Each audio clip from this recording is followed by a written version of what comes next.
going on, everyone? My name is Andy. Welcome back to another FPL video, and today we're talking first drafts for the new season. I finally had a look at a lot of the prices and players that are on offer and put a team together. Obviously, as the disclaimer says on screen, final game week 1 team is subject to change and may vary from the content shown in this video, but hopefully at least some of it will be the same going into game week 1 on August 9th.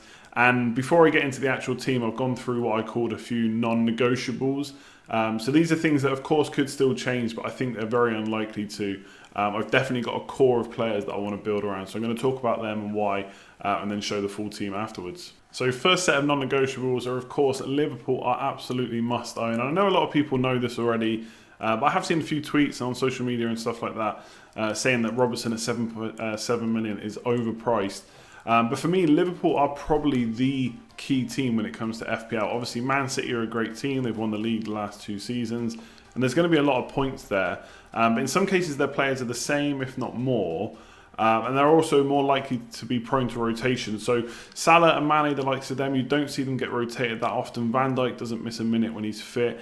Robertson at the moment, there's no backup at left back now. They've lost Moreno. They might bring someone in, and obviously he could see reduced minutes. We know that Milner's played there as well. But most of the time, these players play every game. Whereas in the Man City team, obviously Aguero played quite a bit last season actually, and was pretty much first choice every time he was fit.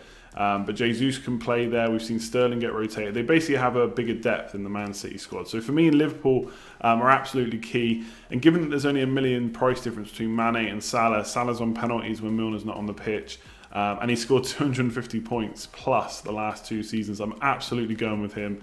Game week 1 against Norwich, captain, unless he's not going to be back from the African Cup of Nations, or if for any reason he's injured or something like that. But right now he's definitely in the team, and I've got to go for double Liverpool defence. Sometimes in FPL you've just got to keep it simple. That means picking the Liverpool players. I need 3 in my team. I don't think with the way prices are I'm going to be able to pick Mane as well, so definitely going for 2 defenders. I think given their prices are only kind of 0.5 or 1 million more than the likes of Chelsea and Doherty and Ricardo, got to have 2 of them. And I think given at the start of the season in game week 1 money is quite tight, I'll probably end up saving 0.5 by not going for Trent, even though he's a great option. So for me, I know it's obvious to say, but Liverpool absolutely must own. So next up on the list of non-negotiables is I'm going to go big at the back. I did that last season. I don't know if I'm going to be able to fit in 4 big defenders, or even if I'll try and kind of go that way. I'd like to keep it kind of balanced throughout the team, so that I've got options for transfers later on in the game weeks. But last week I started with 3 pretty big hitters, Robertson, Mendy and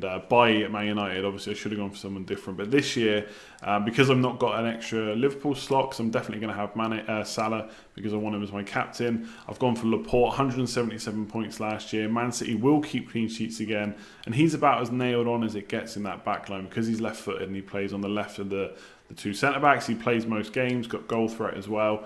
So for 6.5 million, again, he seems like a bargain when you think he's only 0.5 million more than the likes of Doherty, Ricardo. Yes, you've got Chelsea defenders like Azpilicueta and Luca Dean at Everton who could do really well as well. But I think, like I said in the first part, keep it simple. Liverpool, Man City defenders will probably be the top for clean sheets again this season. I don't really see any reason why that won't be the case. So I've got to start with 3 big hitters. As the season goes on, I might reduce my money in defence and put it into attack. But I like starting with almost what I would see as a certainty that these guys will get points. And that's how I'm going to start. So last up on the list of non-negotiables, 2 solid captains. Everyone knows how important captaincy is in FPL. I always say it can make a good week great, or a week that's not looking so good actually be okay in the end if you can get a big captain haul. And obviously FPL a lot of the time is about playing the odds and who's more likely to score points every week, a Liverpool or a Man City player. And I think Sterling and Salah are the best options. Obviously Aguero costs the same as Sterling, so going into the season I've got to pick one. I'm going to go with the midfielder. Nailed on for most matches. Yes, there might be some slight rotation, but he does start more often than not. And then there's the likes of Harry Kane, who's got Aston Villa at home in game week 1, which really could be even at this stage, could be a differential because most people are going to be on a Liverpool player. But with Norwich at home, I think that's fine. And Spurs' opening fixtures aren't too great. And Kane is, although he's got a price reduction to 11 million, and to be fair, has been super consistent before last season. I'm not going to get a bet against Salah or Sterling. And if you look at those 2 for the opening 8 game weeks, if I've worked this out right, you get Norwich at home, Southampton away, Bournemouth away, Brighton at home, Norwich away, Watford at home, Sheffield United away, so obviously promoted team there, and Wolves at home. So really good fixtures to swap between these two on captaincy. And obviously if one of them is looking like they're in proper good form, the other one not so much, you can always go for a set and forget captain as well. So 2 solid captains, and I'm pretty sure it's going to be Sterling and Salah for me. So now we're on to the good stuff, the actual first draft. And like I said, subject to change, but I think the core of this is definitely going to work well. And I think you'll see a lot of similarities, if not in the same players, at similar price points and kind of the overall structure that I've got now. So I'm going for 4-4-2 currently, which is strange for me. I've never started off the season with that. And it's a bit ironic because I tweeted before the game came out that everyone goes 4 at the back and 5 at the back when the game releases. And as we get closer and closer to launch or game week 1, they move back to 3-4-3 or maybe even 3-5-2. And there's a chance that I will do that as well. But right now I'm on the 4-4-2. And the reason is I've looked at kind of 3-5-2 and 3-4-3 variations. But at the end of the day, it looks like sacrifices are going to have to be made this year. A lot of the prices seem cheap in some ways. Obviously, you know, some like Doherty and that look expensive, but a lot of players look cheap. But actually, if you want Salah, you want Sterling for the captains, and you also want 3 solid defenders, Van Dijk, Robertson and Laporte like I have, it's very hard to go 3-4-3 or 3-5-2 with a team that you actually want. Now, you know, some cheap midfielders, etc., cheap forwards might emerge as pre-season goes on, as new transfers come in and stuff like that. You never know. Like Zaha, for example, I've got in my team, but if you haven't already, 7 million, there is lots of rumours that he's going to go to Arsenal or he's pushing for a move to Arsenal. So that might change people's thinking. So right now I'm on 4-4-2, and I'm just going to quickly go over why I've picked the players I have. And like I said, some of them are just placeholders. Like I've got 2 4.5 million defenders. I have reasons for having the 2 that I've got right now, but they could just change to any old 4.5 million defender. So Heaton in goal. Goalkeepers are interesting. I think goalkeepers have been really overpriced this year. Lots of our standard 4.5 million keepers that we go to, and maybe this is why, because they're just easy go-tos like Foster, Fabianski and players like that. I've gone up to 5 million. The likes of Alisson and Ederson are 6. I'm just not going to spend that when I can get their defenders for not too much more money. And then, you know, 5.5 for Pickford. If he'd coming at 5, I'd probably have gone for him. So right now I'm hoping to go for a 4.5 million set and forget with a 4 million backup. But obviously Button's not going to play unless Ryan misses out. So Heaton's the man. He was playing for Burnley the back end of last season. Obviously they do have Hart and Pope there. So there's a little bit of a worry there might be some rotation or that one of the others will start ahead. But hopefully pre-season will give us some indication. And again, 4.5 is a bit of a placeholder. You've got Gunn at Southampton. If he keeps his place as number 1, he could be an option too. Then I won't talk about the defenders too much because I mentioned at the start of the video, but I really want Van Dijk, Robertson and Laporte, maybe even Trent instead of Van Dijk. But those 3 for sure. And then I've gone for 2 4.5. So Adam Smith, I'm going to talk about Bournemouth a bit more when I talk about Josh King. Yes, they're not a team that defensively I'm necessarily too keen on, but I think he's got a little bit of attack and return down the right. And they start off with 2 promoted teams in Sheffield United at home and then Aston Villa away. So he's in there. And then you've got Ward, who should play right back for Palace unless they bring in someone else or they go for a different tactic. But it looks like Wan-Bissaka is going to sign for Man United. Reports have come out that he has signed, although it's not been officially announced at the time I'm recording this. So Ward should play right back, and he has got a little bit of goal threat as well. So Crystal Palace are generally a pretty good defensive team outside of the top 6, so he's in for now as well. And Everton at home is not the worst fixture to start with. So that's the defence. And then in midfield, again, I've gone for midfield 4. Dendoncker is my 4.5 million bench option of choice right now. I always start with a 4.5 million playing midfielder who just sits on the bench because at game week 1, value is very hard to come by. We all want that extra 1.5 million.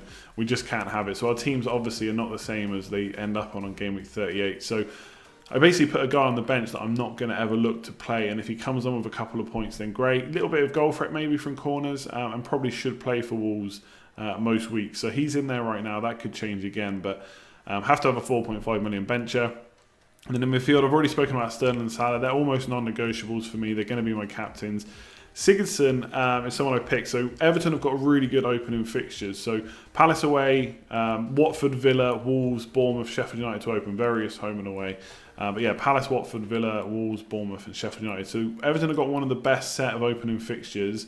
Very good last season. He got another 13 goals and 6 assists. He's on penalties, although I did see someone tweet earlier that he's only scored 2 out of 5. So there is a chance that he might lose them. And I've even seen some Everton fans think that Luca Dean might get them. And if that happens, then he'll be straight into my team. 6 million penalty taker for Everton, absolutely. But he is on penalties as far as we know right now. Pre-season might tell different. And 182 points was pretty good. And can Everton improve this year? I mean, they did pretty well at the back end of last season. So hopefully they can kick on from the start. Obviously, you've got Richarlison at the same price, who's not necessarily on all set pieces, but from open play is good for goals. So he could be an option too. But Sigurdsson did have a poor, I was looking over it, 2017-18 season was pretty poor, but before that he got 181 points, and before that 158. So when he plays, he's generally pretty good and pretty solid, and a steady scorer of points. So you probably do need to keep him in for a few games instead of getting him in for 3 or 4. But like I said, Everton's fixtures are pretty good to start with. So Sigurdsson is in. Zaha midfielder, he's been moved back from a forward to a midfielder, but there is a chance he still plays up front, which is obviously really nice. Wins a lot of penalties for Palace. We'll have to see if that continues with VAR. It may end up getting more yellow cards if they think he's diving. And like I said, more importantly, there is a chance he goes to Arsenal. Now, I would have slight concerns about whether he's going to start every game at Arsenal, because they do like to start with Aubameyang and Lacazette, and obviously we don't know whether Aubameyang is going to go. There's rumours about that as well. But you'd imagine if they spend a lot of money on Zaha, he's going to play most games. And given that he's been a pretty consistent scorer for Palace, I think you can only expect that to improve at Arsenal. And if he goes to Arsenal, 7 million midfielder who expect to start most games, playing as either a forward or kind of an inside forward winger, etc., I think he'll pretty much become template at that point. So I've got him in. There are other £7 million midfielders that I've not got, like some Maddison, maybe Alexis Sanchez, you never know, but I won't talk about that too much. But Maddison at Leicester, again, they've got some pretty nice opening fixtures, and I think he'll kick on from last season. So again, it's all about having a structure right now, and I can swap in and out players as I want. And then up front, so again, I don't usually go 4-4-2, so I don't usually have a cheap bench option up front. The problem is, and this is why I don't like playing with only 2 up front, especially this early on in the season, there's no 4.5 million forwards that I can see that are going to play, at least not going to play week in, week out. Janssen's obviously only going to play like he did last season if Kane doesn't play. But I think for the sake of getting the team I want to get, I'm probably just going to do that and have 2 bench options, because realistically, yes, having options on the bench is great. You can swap your team around each week, but most of us are going to want to play the same 11, our core 11 that we've spent money on. And it's very rare that you get 3 players off the bench in a single game week. So having a good 4.5 million defender and a 4.5 million midfielder that should play, I hope will be enough. And then I think this is the way most people are going to go this year, from the start at least, and that is cheap forward. So I've gone for Arnautovic and King. That could be Jota, could be Deulofeu. I've seen people with Jimenez and Wilson. But Wilson, for me, when I initially saw the prices, I thought 8 million was okay. And this is the problem with just seeing a few price reveals when you've not got the full list. 8 million for Wilson now seems quite expensive. He did finish ahead of points versus King last year. But I don't know if it's worth 1.5 million more, especially when King is on penalties. We know Bournemouth will score goals. They always do. It's the one thing they're good at. Defensively, maybe not so much, which is probably why Adam Smith might go for me. But King looks really good. So 6.5 million with those 2 promoted teams to open at. I think he's going to be in a lot of teams, and again, he'll become template. And Arnautovic is almost like the forgotten man. A lot of people have gone for someone like Jota up front or Jimenez, but I like the look of Arnautovic. So once Man City's out of the way, not arguably, definitely a tough game. There's Brighton, Watford, Norwich and Villa. So 2 promoted teams. Brighton, who I think a lot of people will put down for relegation this year. We'll have to see how the new manager does. And then Watford, which could be a tough game to be fair. But Arnautovic at times is brilliant, and he will outscore that £7 million price tag. I think last year, what kind of stung him was the whole China debacle, when he was trying to, whether he was trying to force a move, or he said he wanted to leave, or there was interest from China, I don't know. But over Christmas, he kind of went off a little bit after a pretty good start, and then maybe came back a little bit, but it just wasn't the same guy after that. So hopefully, with all that behind him, and if there's no transfer rumours this summer, and he's staying at West Ham, if he's playing up front again. I think, again, 7 million could be a really good price tag. So that's probably how I'm going to structure my team. I know I've got on the bench Button and Janssen and 2 players that are not going to play, but I'm kind of okay with that in game week 1. I can change that maybe on wildcard or later on in the season.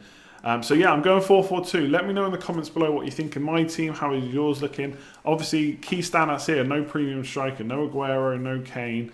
I know a lot of people liked the £11 million Kane, but for me, I just want Salah and Sterling. I don't think I'm willing to sacrifice for that for Kane. And I'd like to see how he does, because the guy has hardly had a rest in the last season or two. Obviously, this summer he's got a bit of a rest after the Nations League. There's nothing else for him to play in.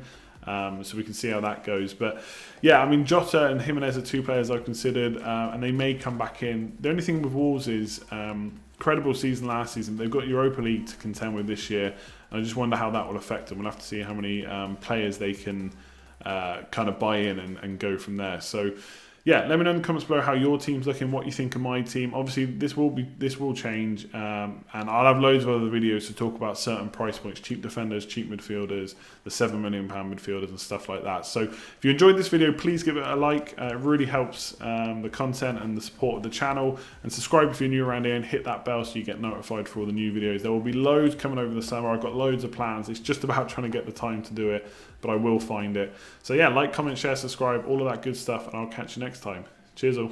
If you do enjoy the content that's produced on this channel and you want to support a little bit more, I do have a Patreon page set up. The links are in the description below for that. I've got 3 tiers this year. I've kind of combined a couple of them to keep it simple. So the entry tier is Budget Defender, $2.50. That just means you want to support the channel a little bit more. $5 is the big hitter tier, so this will get you access to Slack and the mini leagues this year. There isn't 2 separate ones for this. In Slack, it will just be me and all the Patreons chatting about FPL week to week, and obviously pre-season discussing how our teams are going, transfers and that kind of thing. And then once the season kicks off, there'll be a mini league with a monthly prize, and that will reset every single month. So there'll be a new league with a new code sent out every single month. And it means even if you're having not the greatest season in FPL, you can still win something month to month. And then if you want to consider supporting at the highest tier, there's the Let's Talk FPL producer, and that will give you a shout out at the end of every single live stream or during the live stream to kind of say thanks for all your support. So they're the tiers if you want to consider supporting. Links in the description below.